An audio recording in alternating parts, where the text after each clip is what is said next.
What's up mga tropa? Magandang umaga sa inyo. Ako nga pala si Patch Lee TV.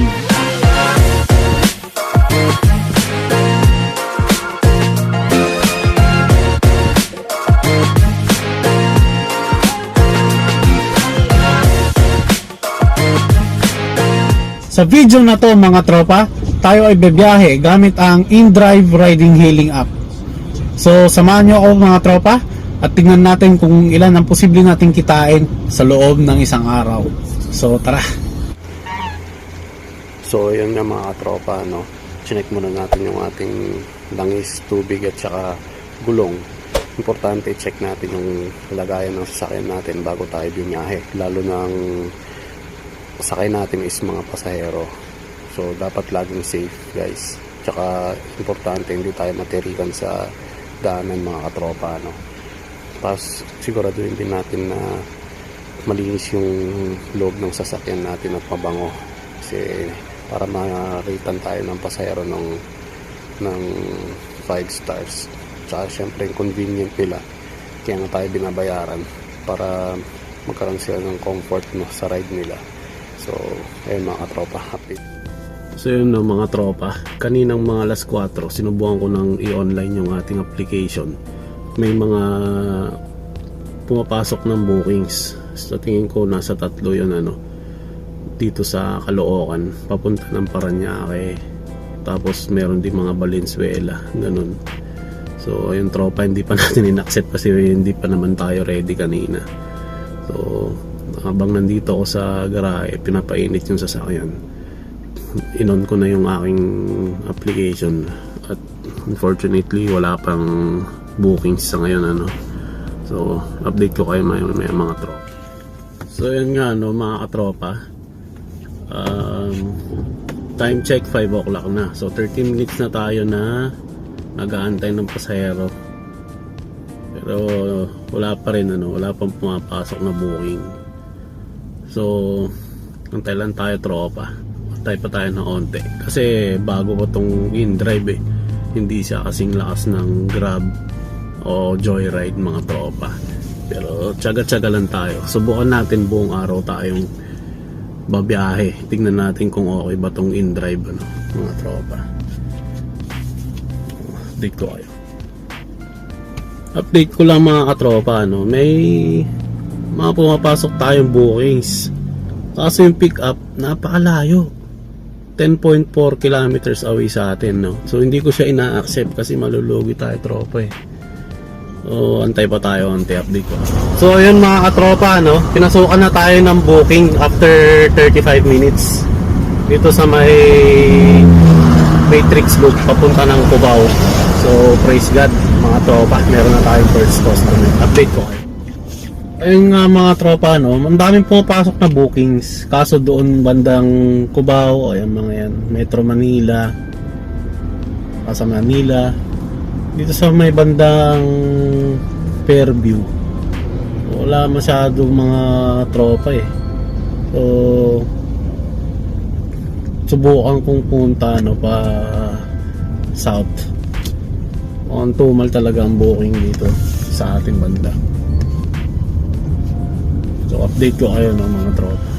So yun mga tropa, napasukan ulit tayo ng isang booking, papunta tayo roon sa may Caloocan. So update ko kayo ng mga tropa. Thank you, ma'am. So na-drop na natin yung first natin na booking mga paps. Hanap ulit tayo ng second booking, 711, 720 yung binigay niya plus yung tip ko 99 pesos. So, thank you, no, meron tayong tip. Sige mga tropa, update ko. So mga tropa, pinasukan agad tayo ng ating second booking. Malapit lang, 1 kilometer lang yung pick up point nila, Makati to Cebu Pacific sa Pasay. So balitaan ko kayo mga tropa.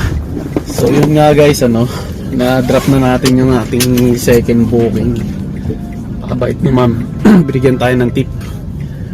So hanap ulit tayo para sa ating third booking. Update ko kayo. Update lang mga tropa, ano. So far so good naman ang booking ni InDrive. Dire-diretso ang kanyang pagpasok sa booking. Ang problema lang, medyo malalayo yung ibang pick up point. So kailangan mo talaga mamili ng magandang booking ano. Pero dumarami na rin yung pasahero niya, mga tropa. So update ko.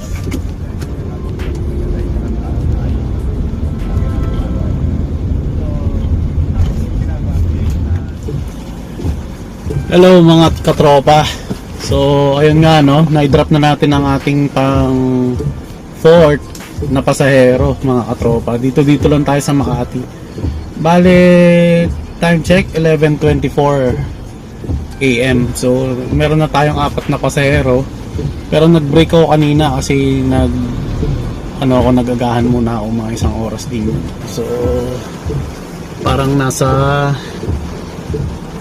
5 hours sa time bumabiyahe at naka-4 tayong pasahero. Medyo maganda-ganda yung biyahe natin ngayon sa InDrive mga katropa. Kasi malakas yung ulan Malakas yung ulan. Tsaka traffic sa Makati, grabe. Ngayon, pinapasahan ulit tayo ng mga bookings pero nasa 10 kilometers na yung pick up. So mag-aantay muna tayo dito mga katropa. Update ko kayo mamaya mga katropa. Update lang mga katropa, pinasukan na tayo ng ating 5th booking mga katropa So dito lang din uli sa Makati at idadrop natin siya sa Pasig.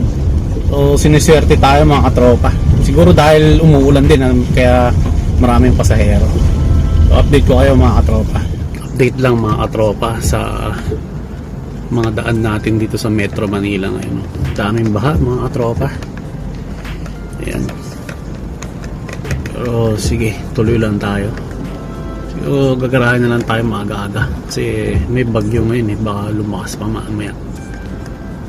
Update ko kayo mga katropa. Good luck sa atin.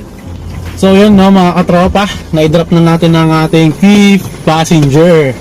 Nakakalima na tayo. At ang ating gross ay nasa 1,500 na mga tropa. Sayang dahil kanina pagka-drop ko sa kanila, may pumasok agad na booking, 275 yata. Yung dito lang din sa Pasig. Kaso naunahan tayo. So magantay ulit tayo para sa ating 6 booking mga tropa. Update ko. So yun mga tropa, natapos din tayong bumiyahe Naabot tayo ng 14 hours sa kalsada mga tropa. Pero yung 2.5 oras nilaan ko sa pahinga, pagkain, merienda. So sabihin na natin 12 oras tayong kumakayod kanina. So far so good naman mga tropa, malakas ngayon Ngayon mga tropa. So far so good naman ang umpisa natin kay InDrive mga tropa. Nakatotal tayo ng 3,141 sa araw na to mga tropa. Hindi na masama. Mamaya maggagas tayo bago tayo umuwi. Sasabihin ko sa inyo kung magkano ang total expenses natin, kung magkano ang ating net. So again, ang gross natin ay 3,141 mga tropa. Nakapagod pala mga tropa. First time ko kasi dito bumiyahe sa Manila ng ganito. First time ko pumasok din sa riding app. So, salamat sa Diyos at naging safe tayo. Binigyan tayo ng lakas para matapos ang araw na ito at makapagtrabaho. So update ko kayo mamaya mga tropa. So ayun nga mga tropa ang naigasolina natin ay 1,500 pesos. So minus yung gross natin na 3,141. So meron tayong 1,641. Minus natin yung kinain ko kanina na 100. Meron tayong 1,500. Okay. So, kailangan nating itabi yung pang maintenance natin na 500 pesos. So, meron tayong 1,000 pesos na malinis na kinita. Pero kanina, yung last na pasahero ko, drinap ko lang siya sa may Diliman. Mula Diliman hanggang dito sa may aking tinutuluyan, nasa 14 kilometers pa yun guys, mga tropa. Kaya kung makakuha pa tayo ng pasahero na pauwi rito, sabihin na natin plus 300 pesos yun mga tropa, no? So plus 300 pesos sa ating kikitain. So meron tayong 1,300 sanang kinita sa 14 hours natin, no? So hindi na masama.